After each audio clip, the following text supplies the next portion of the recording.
It's my pleasure to be joined today by Sean Crystal, who is running for House of Representatives in District 32, Seat A. So, without any further ado, Sean, thanks for joining me. What's uh, what's your background? How did you arrive at this place where you put your name on the ballot? Yeah, so I don't have the degreed background and years of civic service or working for different departments like many of the candidates that have worked for city positions or government positions before. I don't come from big money or corporate backing. You won't find me with any lobbyist funding. So what really got me into politics was I just got tired of seeing the people of Idaho and the people across the nation in general just having their voice disregarded. Our representatives are supposed to be the stewards of the people. And for many years now, in my life, I've watched the representatives in our state and across the nation be the stewards of themselves or the stewards of the corporation. And so my knowledge of coming from more of that middle class type background, I decided that I've got a lot of new and genuine ideas that I think would be a good refresh to our current representation. So I actually come from a food service background for many years of my life. Was raised out in a small town, Firth, and moved to Shelley after living out in Goshen for about 20 years. And then recently moved to Ammon, where I started my family. I've got a 2-year-old and a 4-year-old now. And we've been out there for 6 years now. So in that journey, I've wound up getting into e-commerce, entrepreneurship, numismatics, and a variety of other fields as well. And just gotten to see a lot of real firsthand experience from our local communities and from people with real world problems that just we aren't seeing our representatives address. Well, I moved here with my family to Idaho about 6 years ago from Western Washington, and one of the first things I notice is how transparent and accessible the political system, at least, is. In that you can talk to people, you can go talk to your legislators, and you can even run for office as you're doing. Um, so I don't know, not sure where I was going with that, but so some of the things you said about how you've noticed that politicians are not actually representing people. Um, how has that played out? What are some specific things that jumped out at you with regards to that? A couple big ones that would stand out right off the top is the recent attempts in our legislator to try and dismantle, remove, or burden the petition process, the ballot initiatives for the people. So that's something that's actually protected in our state constitution. And in recent legislative sessions, they've tried to complicate that and make it harder for the citizens to push forward ballot initiatives in those scenarios where the legislation just isn't acting at the will of the people. The argument from that does come from the Conservative Party, Mhm. which is the ticket I am running on. And I don't agree with their argument when I talk to them about it. Their argument is that this DEI and stuff agenda is it's too easy for them to push their bills through that process. Well, we don't burden our own party being able to push things through that our legislators aren't listening to just to defend against somebody else. We go on the offensive. We do what we need to do in other legislative matters that don't take the power of the people away. The other big one is, and it's one I advocate for, is sensible cannabis policy. For over the last decade in Idaho, we've seen a substantial support for medical marijuana, upwards of 68 to 74% consistent polling from various studies, including a BYU Idaho study that I believe polled upwards of 72 to 74%. And yet, during that time period, we've had two governors that said it will absolutely not happen on my watch. Well, when 2/3 of your communities and 2/3 of your constituents want something to happen, you should probably listen and represent them. You are the elected official to do so. They're the employer, we're the employee as elected officials. Um, Starting with the initiative process, that's interesting that you bring that up, because coming from Western Washington, as I said, we had generally left-wing Democrat government. Sometimes it was divided, but the governors were always Democrats. Washington last elected a Republican governor before I was born. Yeah. So the initiative process there was used by usually conservative dissidents to push things like lowering taxes or requiring that you need a two-thirds majority in the legislature to pass a tax increase, things like that. And so I came here and I was surprised to see that it's kind of the other way around, where since the 100%. Yeah. legislature's Republican, it's usually things that are not considered conservative that go through the initiative process, like Medicaid expansion, or in this case, the ranked choice voting, open jungle primary one. Uh, but you still think that there's definitely a place for that. One of the arguments I've heard is that most people just are not plugged into the political process. And so what I've noticed with, say, the ranked choice voting initiative is that it's not being sold as ranked choice voting. It's being sold as an open primary, which it's not quite the same thing. So, Exactly. yeah. And I do hear a lot of times those. I apologize to interrupt you Oh, there, go but I on. figured a good opportunity to respond. I do see that quite a bit with ranked choice voting, that they push the open primary side, which I don't agree with either. Primaries are for the party. It's for the party to pick their representation. And so open primaries or ranked choice voting, whichever way they want to push it, neither of them should be pushed through. Ranked choice voting, if we think that people don't have a vote today, ranked choice voting just diminishes that power that much more. And so one of the things that I've actually done in circumvention of that is to draft a bill that would also propose a constitutional amendment to Idaho's constitution, preventing ranked choice voting, open primaries, et cetera. It's a election integrity bill that I would propose. I know there were similar ones that came through this year that they didn't get traction, but we'll see what happens after November. Right. So the other issue, obviously, cannabis, medical marijuana. Um, that's I think of all I've talked to several dozen candidates now, and you're the first to bring that up. So that gives you definitely a unique perspective here, and it's something I don't really have a position on. I can very much see all sides on this. Um, you know, I guess I'll just open it up to you to tell us why it's important and what you want to see from the legislature. Yeah, so as I already touched on, the medical cannabis has been in strong support for over the last decade in Idaho. We're basically an island almost in the entire country now, as far as medical goes. Us and Wyoming are really the last of the frontier against it. And so that one just goes right to the will of the people. I don't believe Idaho is quite ready for recreational marijuana, so we'll just clear that out right away. The last polling that I've seen was 48% support, and I don't think I've ever seen a poll on recreational in Idaho that was over 50% as of yet.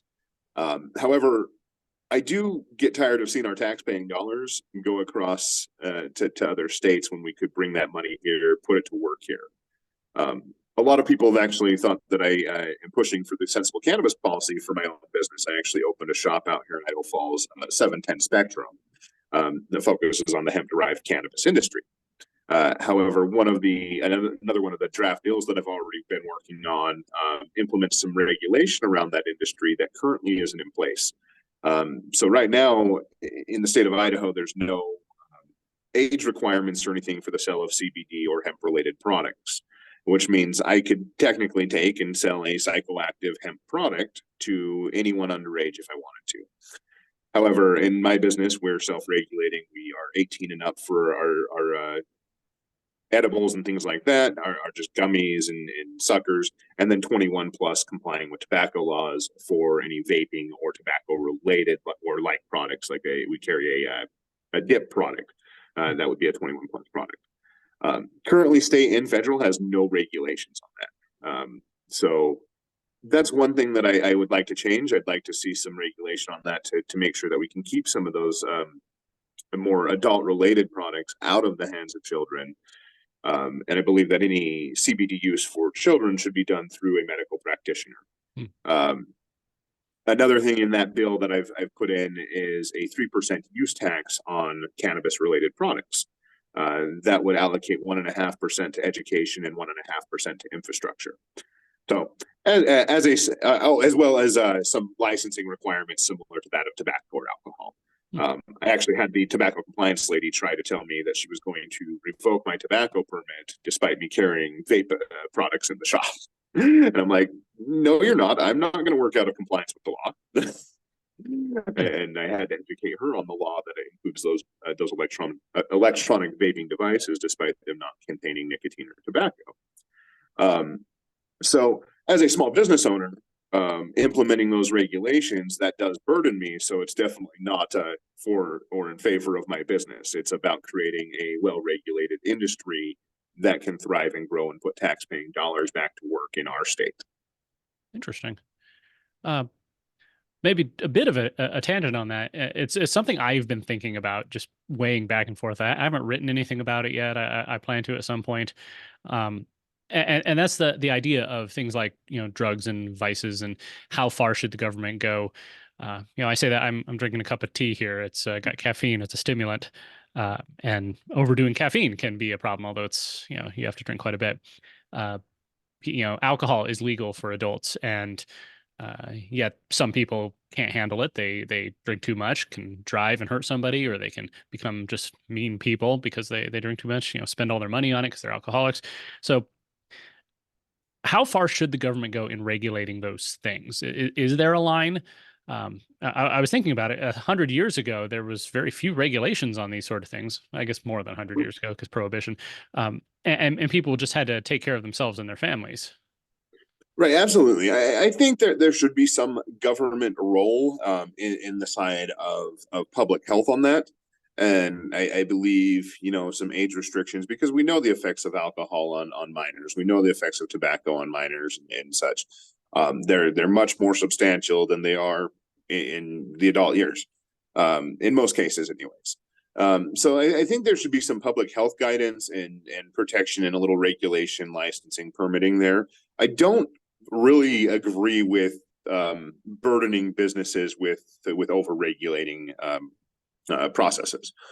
Um, However, when it comes to adult oriented industries, I do believe that we need to protect our communities in the best manner that we can. A lot of that goes back to providing education opportunities, providing mental health treatment opportunities, things like that.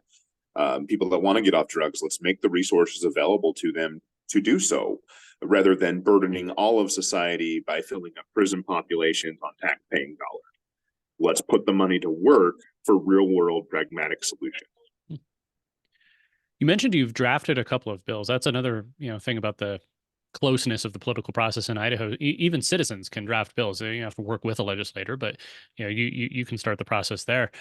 Uh, Win or lose, are you going to try and find somebody to carry the bills? Oh yeah.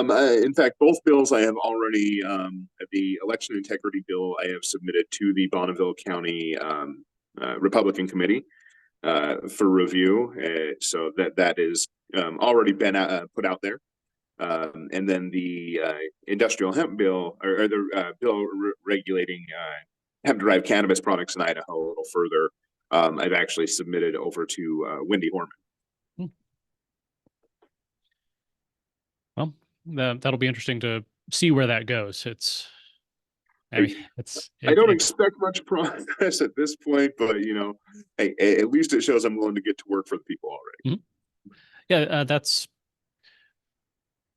a lot of people will run for office because they feel like there needs to be a change and they've got some skills and background and experience that can help. Um, but they jump in without, eyes closed, just I'm going to do this. And then it's gratifying to hear that you've gotten into the process enough that you know how to draft a bill and what the process is to get it through. That's not everyone's there. Right. Um, District 32. Shifting gears a little bit. It's I've got the map up on my screen. It's kind of a donut shape because Idaho Falls is its own district, but then you've got everything around it, including Ammon. But then on the other side, you've got a lot of empty space. So I imagine there's a diversity of concerns and issues there.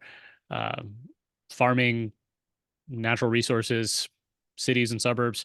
What are some of the unique challenges of your district as you see them, and what have you been hearing from people as you've been having conversations? So I think the unique challenge of my district is that it does encompass a lot of the greater Idaho Falls area, that rural community. So you get a little more distance between people, which does open up for more diversity because you've got people that live right in town, you've got people that live out in the farming communities.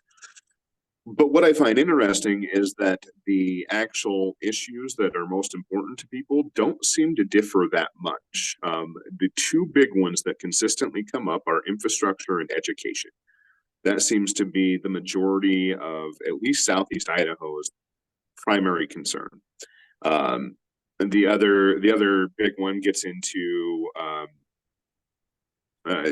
kind of the energy side with the talk of removing some of the dams and stuff. But I think that that falls right back into number one and number two, getting into infrastructure and education. So all that lies around infrastructure. The biggest one is the congestion. A lot of people seem to feel like we are outpacing our development, that we are filling in that the community spaces without creating enough for the growth. And I certainly see that.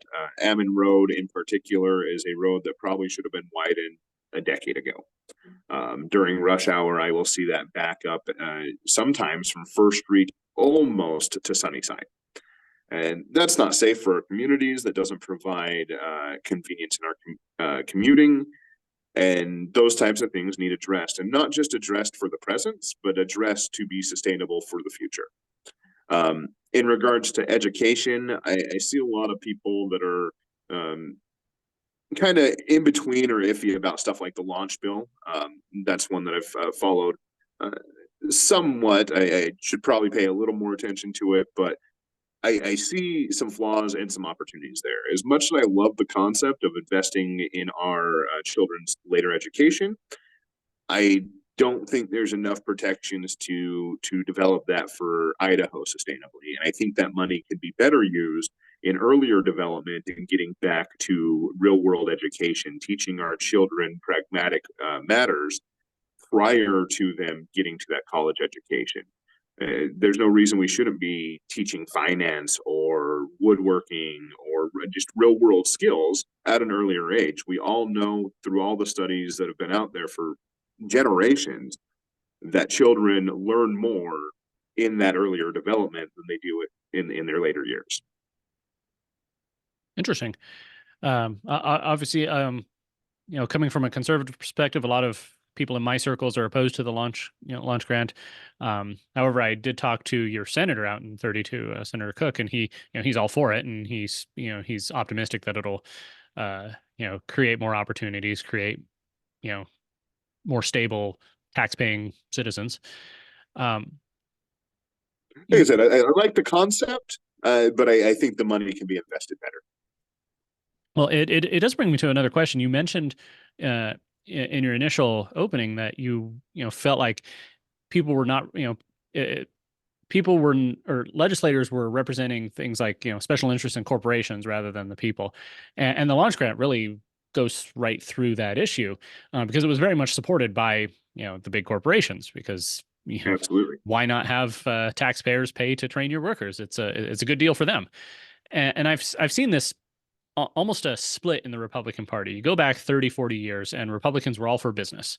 Whatever business wants, they get because we support private enterprise capitalism against central planning and government control. Uh, but really, in the last 10, maybe 15 years, kind of since the Tea Party era, I've seen a more skepticism with some on the Republican Party about corporations. They're getting too big. They're going woke. They have too much influence in government. Where do you fall on that? Where do you see that divide, and what can we do about it?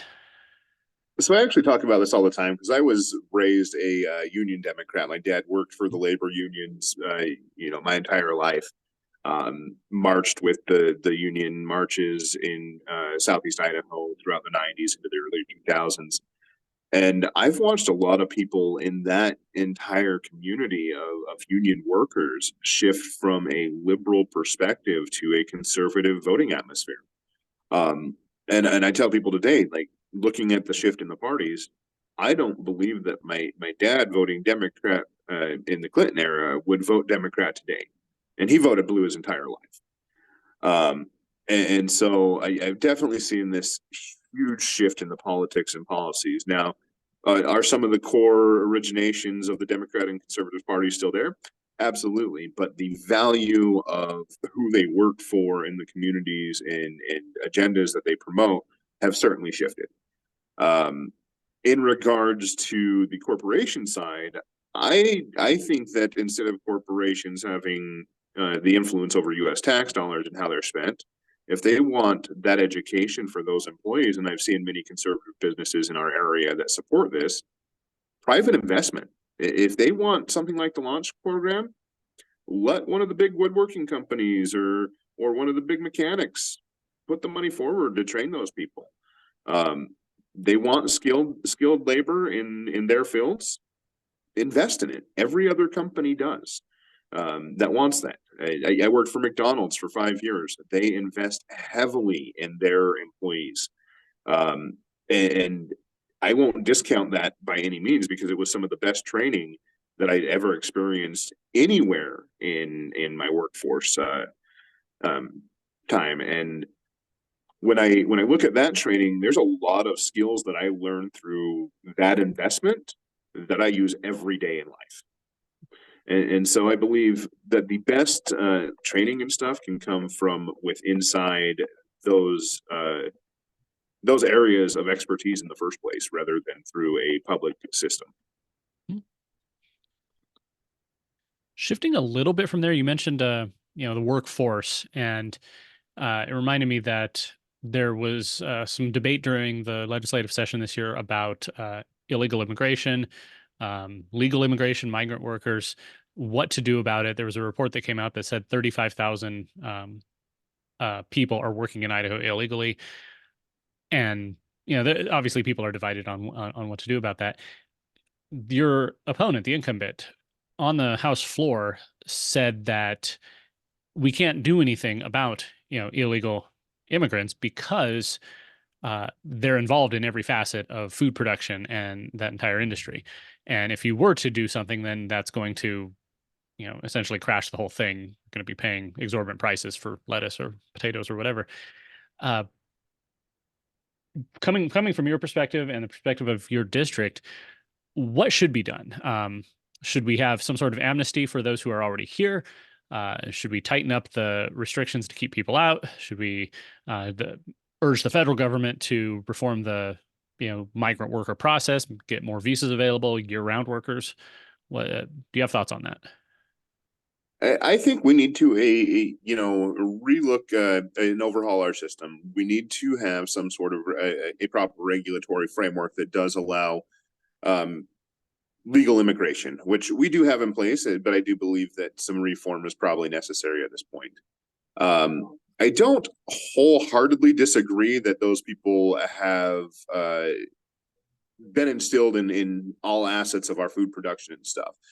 Um, and that's a cost that we're going to have to take on. Usually, the reason that they're instilled into those assets of our life is because they're willing to do the work for a lower cost, and they're willing to accept those jobs for in lower conditions.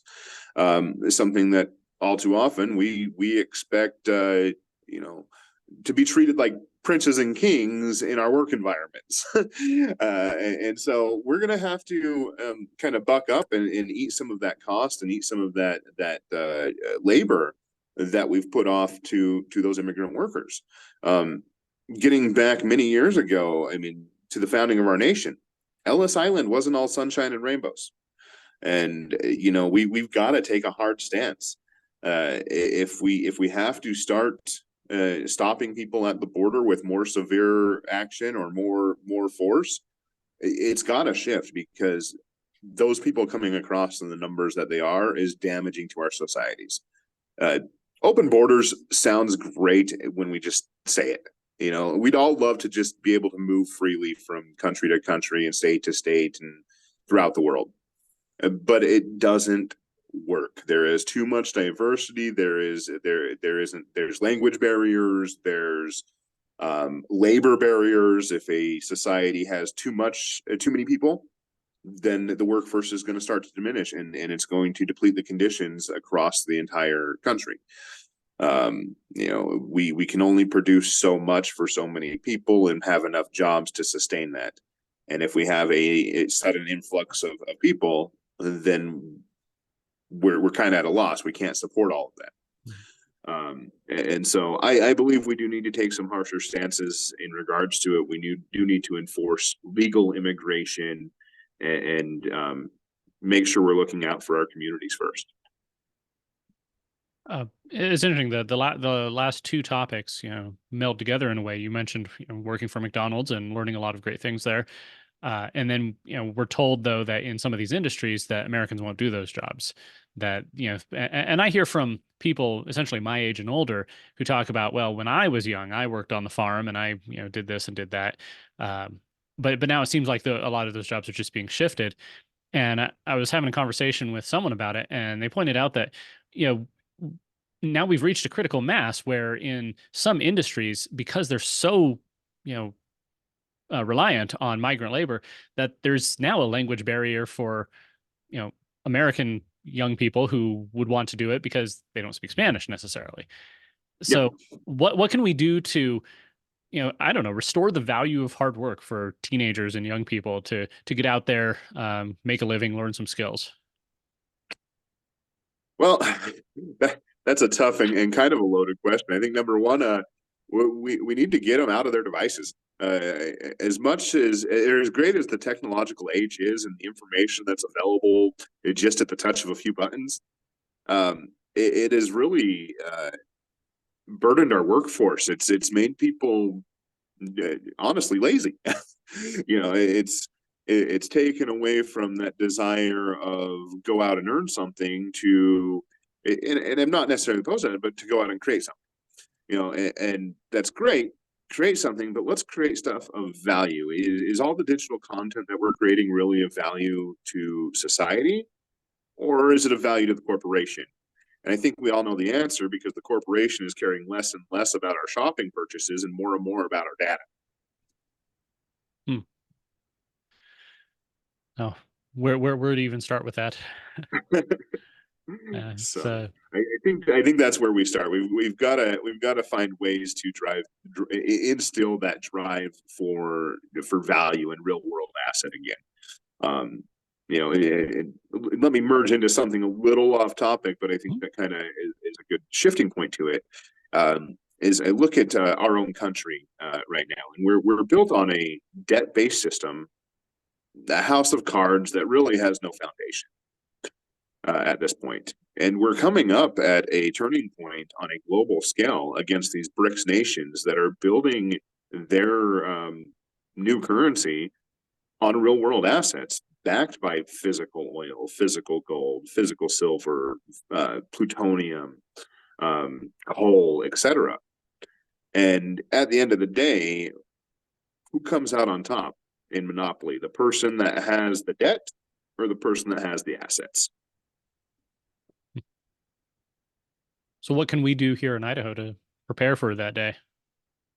I think the biggest parts are, focusing back again to our communities, to building here in Idaho, to producing here in Idaho, to using the resources that are available to us and building on our infrastructure, protecting our assets, making sure that we are in a position to take care of our communities in the event that we lose our reserve status. One nice thing about Idaho is we're still able to pay taxes in gold and silver.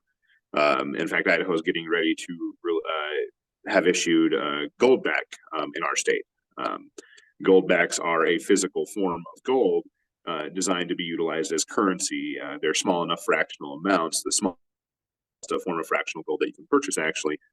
So it makes gold a transactable form. And I think we need to look at protecting those things and investing in those real assets in our own state. The legislature did have a bill. They passed a bill to allow the treasurer to invest some of the state resources in gold and silver, but the governor vetoed it. So we'll see what happens with that next year. What Well, about that's something I would absolutely re-support. So along those same lines? You talked about tangible physical currencies and stores of value. What about Bitcoin? That was a big debate this year as well. There was a bill, Senator Herndon sponsored a bill to uh, establish some protections for Bitcoin possession and Bitcoin mining. It was defeated though because the power companies didn't like it. They wanted, I think they want to keep the ability to charge higher rates for people who are, doing Bitcoin mining operations. What do you think about the concept, and how, should the state be involved in it in any way? Um, Honestly, when it comes to those alternative currencies, I believe those should be left more to the people. They were designed to be such. They were designed to be decentralized, to put the money back in the hands of citizens. I don't 100% agree with those assets. I constantly look at the situation of what happens if the grid collapses. My Bitcoin's worthless at that point. I can't transact with it. I can't trade with it. Whereas my physical piece of gold, I still can. It's an interesting point. Um, I and guess it so depends on what you think the risks are for the next 5, 10, 50 years. right, and I mean, I see the global conflict, and really, I see a potential threat to being able to utilize or move those assets. Is it an immediate threat? Is it an imminent threat? No, but I do see the real possibility of it becoming one. However, I'm not opposed to digital assets, like I said, because I do believe that does give more liberty to people to be able to transact freely. It was designed to be decentralized, and I don't think the states and the central bank should be getting their hands into it. I don't agree at all with a central bank digital currency. That to me is government overreach and too much government oversight. It allows the government to track our everyday purchase, our everyday moves, our everyday transactions, and that's not acceptable. That gets into the espionage and spying on U.S. citizens, and that's something as someone very strong in conservative value can't support. You mentioned the power grid, energy, and that's obviously an important issue going forward. What do we do about that? There's pushes to remove some of the dams on the Snake River, which provide a lot of hydropower. Just a few days ago, as we record this, the Ada County commissioners heard testimony on a proposed solar farm. And then, of course, there's the Lava Ridge wind farm out, between you and me. And of course, you have the Idaho National Laboratory just up the road. What do you think the next generation of power should look like, and what should the legislature be doing to prepare for that? So I'll start with the wind farms. I think that was the most atrocious waste of spending and land that we could have done in that manner. Um, when the two options that were proposed, the micro nuclear facilities versus the wind farms, I 100% supported the micro nuclear facilities. It's really, um, I know when we talk about nuclear, it scares a lot of people. But those facilities were probably our cleanest and most efficient option for energy with the least land usage that we could have come up with at the time. Those wind farms take up something like 40 times the space of those micro nuclear facilities. And so it kind of sickens me when I look out my back door and I see my mountains covered with those windmills today. um, in regards to that, we need to absolutely not remove our dams. That is our number one source of energy in the state. That is our most reliable, renewable, and usable source of energy. And removing those dams significantly impacts our infrastructure, especially without an alternative in place. For me personally, an area that I want to explore further is geothermal. It is costly to get into, but it is viable as a solution, especially where we're located. And so that's something I want to explore further and discuss options with. As a one facility up in Yellowstone with the right infrastructure could provide power to our entire state. Yeah, that's interesting. I generally agree with you about the wind farms. It's unsightly, and any gain you get from being, green energy, the production of the equipment and the, destruction of the environment to build those, I'm not sure you're actually winning there. I actually, I regular when I see those up there, I think about like I believe it was Eisenhower who put forth the bill to clean up our highways and Hmm. remove a bunch of the street signs and stuff like that along national highways. And I look at those and I think, what would he think today? Oh, I don't know. I imagine anyone, even from just 50 or 60 years ago, if you could just get transported into today, they'd be completely overwhelmed. It's so much change so quickly. Yeah. It's um, regarding your race, obviously, and I've asked this of everybody in this situation. You're in a three-way race. So you not only have the incumbent that you're saying, well, I can do a better job, so vote for me, but you also have another challenger, and you have to say, well, of the two of us, I'm the better choice. How are you managing that? How are you distinguishing yourself to the voters?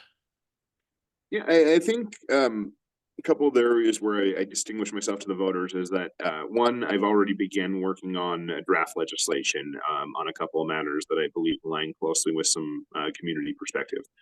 Number two, I'm the only candidate in the race that's even talking about sensible cannabis policy.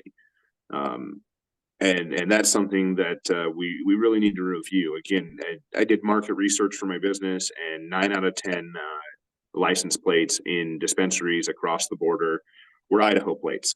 Hmm. Let's bring that money home. Let's put it to work for our communities rather than sending it across state lines. We can create jobs here. We can create tax revenue here, and we can bolster our infrastructure and education in the process. Um, and third is I just bring, in my opinion, a fresh perspective of new ideas that uh, we're just not seeing from other candidates. Um, I will say that Kelly Golden and she's the other challenger. We do have a lot that we strongly agree on, and I definitely respect her input and her opinions on matters.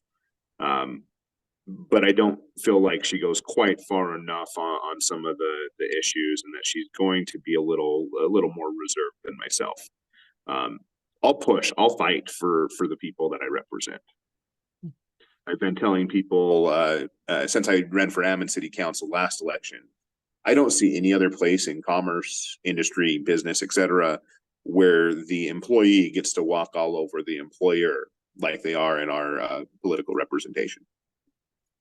Yeah, that's a fundamental issue. Is are lawmakers leaders or servants? Are they the boss, or are they serving the people? Absolutely, and it has strongly been my opinion that we are stewards of the people when elected to those offices. Are there any issues that we haven't covered that you want to make sure to touch on? Um, Nothing right off the top of my head. I think we did a pretty good base of some of the core issues that people are talking about and that people are concerned with. Well, I definitely appreciate your time. And it's been a great discussion. I've enjoyed it. Do you have any closing thoughts for the voters or for people outside your district who are maybe hearing about you for the first time? Yeah, certainly. If you are hearing about me for the first time, please do some looking into me. Look at my background. I promote integrity, sustainability, and transparency in government. And I think if you do some research on me, you'll see that I reflect that. Um, you can find a lot of questionnaires and answers about me, whether it be Ballotpedia, the Bonneville County Republican Party, East Idaho News. If you want to reach out to me directly, do so. I'm here to work on your behalf. Give me a chance, and I'll get to work for you. And I mean, ask anybody about me. I'm a kind, caring, compassionate person, and I see the problems that we're all facing as Americans. Sean Crystal, candidate for House of Representatives, District 32, Seat A. Thank you. Thank you.